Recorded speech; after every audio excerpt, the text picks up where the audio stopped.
Movie की start में हमें एक आर्मी बेस में एक मुर्दा घर दिखाया जाता है। वहाँ पर एक साइंटिस्ट होता है जो अपने असिस्टेंट को एक केमिकल की पूरी 200 बॉटल्स को रिवर में डालकर खाली करने के लिए कहता है, जिस पर वो असिस्टेंट कहता है कि अगर ये खतरनाक किस्म का केमिकल हमने रिवर में डाल दिया तो ये समुद्री जानवरों के लिए नुकसानदेह साबित होगा, क्योंकि ये खतरनाक केमिकल था और उन्हें कुछ भी हो सकता था। लेकिन वो जो साइंटिस्ट होता है वो अपने असिस्टेंट की कोई बात नहीं मानता और केमिकल की 200 बॉटल्स को खाली करने का ऑर्डर दे देता है और ये असिस्टेंट केमिकल की 200 बॉटल्स को रिवर में फेंक देता है। इसके बाद हमें 2 साल बाद का सीन दिखाया जाता है, जहाँ पर हमें 2 फिशर्समैन दिखाए जाते हैं जो कि रिवर में मछलियाँ पकड़ रहे होते हैं। तभी उन्हें रिवर में एक अजीब सा क्रिएचर दिखाई देता है और उस क्रिएचर के काफी ज्यादा पैर थे। ये लोग सोच रहे थे कि ये जानवर चेंज होकर ऐसा बन गया है। वो छोटा सा क्रिएचर काफी तेज होता है और उनके हाथों से निकलकर दोबारा पानी में चला जाता है। इसके बाद हम 4 साल बाद का सीन देखते हैं, जहाँ पर हमें एक शॉपकीपर दिखाया जाता है जिसका नाम होता है गैंगडू। गैंगडू जो कि थोड़ा सीधा साधा था और कम अकल था और वो छोटी छोटी मिस्टेक्स किया करता था और काफी केयरलेस भी था। गैंगडू की एक बेटी होती है जिसका नाम ह्यूनसियो होता है। गैंगडू अपनी बेटी ह्यूनसियो से बहुत प्यार करता था और उसका बहुत ख्याल रखता था। ह्यूनसियो अपने फादर से एक नए मोबाइल फोन की डिमांड करती है, इसीलिए गैंगडू अपनी बेटी का मोबाइल लेने के लिए थोड़े थोड़े पैसे कलेक्ट कर रहा था। गैंगडू के साथ उसके फादर भी रहते थे जो ह्यूनसियो का बहुत ख्याल रखते थे। गैंगडू की एक सिस्टर भी थी जो कि क्रॉसबो की एक्सपर्ट थी। गैंगडू अपनी बेटी ह्यूनसियो के साथ अपनी सिस्टर को लाइव देख रहा था जो कि क्रॉसबो में अच्छा परफॉर्म नहीं कर रही थी। तभी वहाँ पर गैंगडू के फादर आ जाते हैं और वो गैंगडू को बोलते हैं कि वो कस्टमर को बेयर देकर आए। तभी गैंगडू अपने कस्टमर्स को बेयर देने जाता है। तभी उन लोगों को ब्रिज पर मछली की तरह नजर आने वाला एक मॉन्स्टर दिखाई देता है जो थोड़ी देर बाद उन लोगों के पास आ जाता है। गैंगडू समेत वहाँ पर सारे लोग उस मॉन्स्टर को बेयर मारने लगते हैं और ऐसा करके वो काफी इंजॉय कर रहे थे। इसके बाद वो मॉन्स्टर वहाँ से चला जाता है, लेकिन फिर थोड़ी देर बाद गैंगडू देखता है कि वो मॉन्स्टर तो पानी से बाहर आ गया है, जो लोगों पर अटैक करके उन्हें अपना शिकार बना रहा है, उन्हें मार रहा है, उन्हें खा रहा है। गैंगडू उसे देखकर डर जाता है और अपनी जान बचाने के लिए वहाँ से भाग जाता है। वो मॉन्स्टर फिर एक आदमी को खाने की कोशिश करता है, लेकिन गैंगडू एक भारी साइन बोर्ड उठाता है और उस मॉन्स्टर की दुम पर दे मारता है, जिससे उस मॉन्स्टर की दुम से खून निकलने लगता है और वो खून गैंगडू के फेस पर भी गिर जाता है। फिर वो मॉन्स्टर गैंगडू को अपनी भयानक शक्ल दिखाता है। गैंगडू देखता है कि ये मॉन्स्टर एक आदमी को निगल रहा है, जिससे गैंगडू डर जाता है और वहाँ से भाग जाता है। फिर हम देखते हैं कि ह्यूनसू और उसके ग्रैंडफादर अभी भी गैंगडू की सिस्टर की लाइव परफॉर्मेंस देख रहे थे। गैंगडू की सिस्टर सेमीफाइनल हार जाती है, जिससे ह्यूनसू अपसेट हो जाती है और वो बाहर आ जाती है। तभी गैंगडू वहाँ पर आकर ह्यूनसू का हाथ पकड़कर वहाँ से भागने लगता है, क्योंकि वो मॉन्स्टर इनके पीछे पड़ गया था। भागते भागते ह्यूनसू नीचे गिर जाती है, लेकिन गैंगडू ह्यूनसू का हाथ पकड़ लेता है और वो लोग फिर से भागने लगते हैं। कुछ दूर आने के बाद गैंगडू देखता है कि उसने तो किसी और बच्ची का हाथ पकड़ा हुआ है। तभी वो मॉन्स्टर ह्यूनसू के पास आता है और उसे अपने साथ रिवर में ले जाता है। ये देखकर गैंगडू शॉक्ड रह जाता है और वो देखता ही रह जाता है। फिर हम देखते हैं कि जिन लोगों ने भी उस मॉन्स्टर को करीब से देखा था उन सबको एक हॉल में बंद कर दिया जाता है, जबकि मिलिट्री और पुलिस पूरे एरिया को सील कर देती है। हॉल में उन सब लोगों की पिक्चर्स थी जिन्हें उस मॉन्स्टर ने अपना शिकार बनाकर उन्हें मार डाला और उन्हें खा लिया। उन्हीं पिक्चर्स में एक पिक्चर ह्यूनसू की भी थी, जिसे देखकर उसके फादर और ग्रैंडफादर दोनों काफी दुखी हो जाते हैं और वो बहुत ज्यादा रोते हैं। वहीं पर गैंगडू की सिस्टर और उसका भाई भी आ जाते हैं। गैंगडू का भाई उसे बहुत मारता है, क्योंकि अगर गैंगडू बाय मिस्टेक उस बच्ची का हाथ ना पकड़ता तो ह्यूनसू आज जिंदा होती और उस मॉन्स्टर का शिकार न बनी। तभी उस हॉल में एक येलो कॉस्ट्यूम वाला आदमी आता है जो उन लोगों से सवाल करता है कि अगर कोई भी उस मॉन्स्टर के करीब आया है या फिर उस मॉन्स्टर से टच हुआ है तो वो अपना हैंड रेज कर दे। तब गैंगडू जल्दी से अपना हैंड रेज कर देता है और बताता है कि उस मॉन्स्टर का ब्लड मेरे फेस पर लग गया था।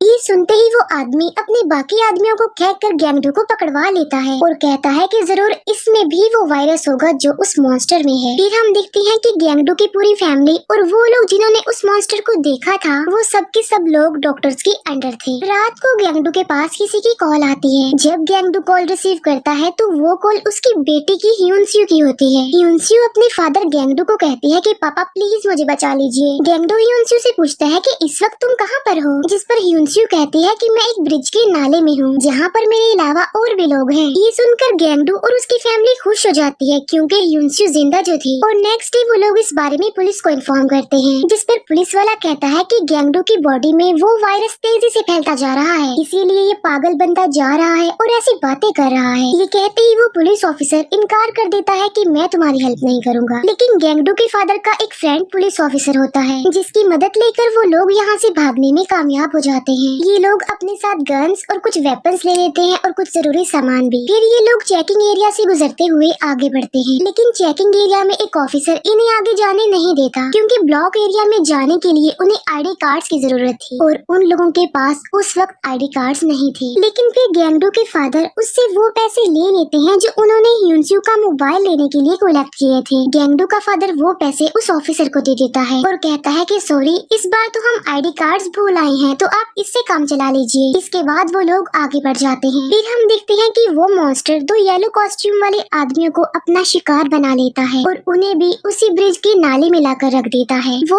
उन लोगों को वहाँ पर इसीलिए कलेक्ट कर रहा था कि अगर उसे भूख लगेगी तो वो उन लोगों को एक एक करके खा लेगा। और वो मॉन्स्टर ह्यूनस्यू को भी यहीं पर ही लाया था। लेकिन जब वो मॉन्स्टर ह्यूनस्यू को यहाँ पर लाया था तब ह्यूनस्यू वहाँ पर बने एक छोटे से पाइप में छुप जाती है और ह्यूनस्यू ने उन्हीं लोगों में से एक का मोबाइल लिया था और अपने फादर यानी गैंगडू को इन्फॉर्म किया था कि वो जिंदा है। इसके बाद हम शाम में उसी ब्रिज के नीचे दो भाइयों को देखते हैं। उनमें छोटे भाई का नाम सीजू था। ये दोनों भाई खाने का सामान चुराने के लिए गैंगडू की शॉप पर आए थे और वो लोग जितना हो सके खाने का उतना सामान चुरा लेते हैं क्योंकि वो बहुत ज्यादा गरीब होते हैं, उनका कोई घर भी नहीं होता, इसीलिए वो लोग हमेशा खाना चुरा कर ही खाया करते थे। लेकिन जब वो लोग खाना चुरा कर वहाँ से जा रहे होते हैं तब वो मॉन्स्टर उन लोगों पर अटैक कर देता है। वो मॉन्स्टर उनमें से बड़े भाई को मार देता है और छोटे भाई यानी सीजू को अपने साथ ले जाता है। वो मॉन्स्टर सीजू को भी उसी ब्रिज के नाले में लेकर आता है। जब ये मॉन्स्टर वहाँ से चला जाता है तब ह्यूनस्यू वहाँ पर आकर देखती है कि ये लड़का तो जिंदा है। ह्यूनस्यू उससे उसका नाम पूछती है तो वो कहता है कि मेरा नाम सीजू है। फिर हम देखते हैं कि गैंगडू और उसकी फैमिली के बाकी लोग अपनी शॉप पर आ जाते हैं और खाना खाकर वहाँ पर सो जाते हैं और वो काफी अपसेट लग रहे थे। लेकिन नेक्स्ट मॉर्निंग जब गैंगडू की आंख खुलती है तो वो देखता है कि वो मॉन्स्टर तो उनकी शॉप के बाहर ही खड़ा हुआ है। ये देखकर गैंगडू के फादर उस मॉन्स्टर पर फायरिंग करने लगते हैं और वो मॉन्स्टर इनकी शॉप पर अटैक करके उस शॉप को पलट देता है। फिर ये लोग बाहर आ जाते हैं और उस मॉन्स्टर पर गोलियां चलाने लगते हैं। उन गोलियों से बचने के लिए वो मॉन्स्टर जल्दी से वहाँ से भाग जाता है। ये लोग उस मॉन्स्टर पर इतनी गोलियां चलाते हैं कि इन्हें इस बात का भी ख्याल नहीं रहता कि उनकी गन्स में गोलियां खत्म हो रही हैं। फिर वो मॉन्स्टर पानी में चला जाता है। तब गोलियों की आवाज सुनकर वहाँ पर पुलिस भी आ जाती है और पुलिस अब उन्हीं की तरफ आ रही थी। फिर ये सब रिवर की दूसरी साइड पर चले जाते हैं जहाँ पर वो मॉन्स्टर आ रहा था। गैंगडू के फादर उससे उसकी गन लेते हैं जिसमें अभी ये गोली बाकी थी। गैंगडू अपने फादर को बताता है कि इसमें अभी ये गोली बाकी है। फिर गैंगडू के फादर अपने तीनों बच्चों को वहाँ से भागने को कहते हैं और तभी गैंगडू के फादर के पास वो मॉन्स्टर आ जाता है। तब गैंगडू के फादर उस मॉन्स्टर पर अपना निशाना बनाते हैं और ट्रिगर दबा देते हैं, लेकिन तभी वो देखते हैं कि गन में तो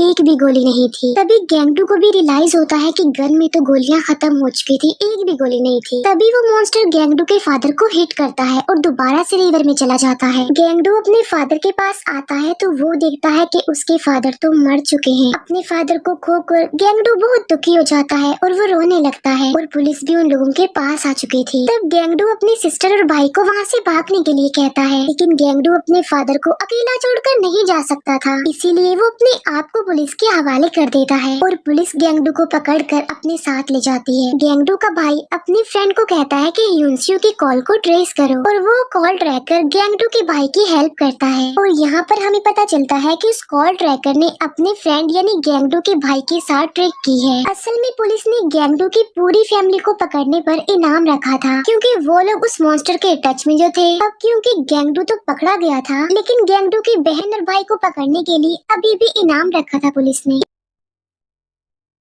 इसीलिए गेंगडू के भाई को पकड़वाने के लिए उस कॉल ट्रैकर ने ये चाल चली कि वो कॉल ट्रैकर ऑफिस में जाता है जहाँ पर पुलिस थी और हॉस्पिटल के बाकी वर्कर्स थे और वो सब लोग गेंगडू के भाई को पकड़ना चाहते थे और इनाम हासिल करने के लिए वो कॉल ट्रैकर गेंगडू के भाई को यहाँ तक लेकर आया था। वो सब लोग वहाँ से बाहर आते हैं और गेंगडू के भाई को चारों तरफ से घेर लिया जाता है। अब क्योंकि गेंगडू के भाई को ह्योन्सू की लोकेशन पता चल चुकी थी, इसीलिए गेंगडू का भाई वहाँ पर इलेक्ट्रिसिटी खराब करके वहाँ से भाग जाता है। फिर गेंगडू का भाई अपनी सिस्टर को भी ह्योन्सू की लोकेशन सेंड कर देता है। दूसरी तरफ हम देखते हैं कि डॉक्टर गेंगडू को पकड़कर उस पर तरह तरह के एक्सपेरिमेंट्स कर रहे थे और तो और उसे टॉर्चर भी किया जा रहा था। लेकिन यहाँ पर किसी तरह गेंगडू समझदारी का मुजाहिरा करता है और वो उन डॉक्टर्स के ट्रैप से बचकर भागने में कामयाब हो जाता है। ह्योन्सू जो कि अपने फादर के आने का वेट कर रही थी कि उसके फादर उसे बचाने के लिए जरूर आएंगे, लेकिन जो गेंगडू की सिस्टर होती है अब वो उस ब्रिज के नीचे आ जाती है अपना क्रॉसबो लेकर और ये वही जगह थी जहाँ पर ह्योन्सू थी। लेकिन वहाँ पर वो मॉन्स्टर गेंगडू की सिस्टर पर अटैक कर देता है जिससे गेंगडू की सिस्टर गिर जाती है और वो मॉन्स्टर वहाँ से भाग जाता है। फिर हम देखते हैं कि ह्योन्सू और सीजू दोनों मिलकर कपड़ों को आपस में बांधकर उसकी एक रस्सी बनाते हैं। वो उस कपड़े की रस्सी को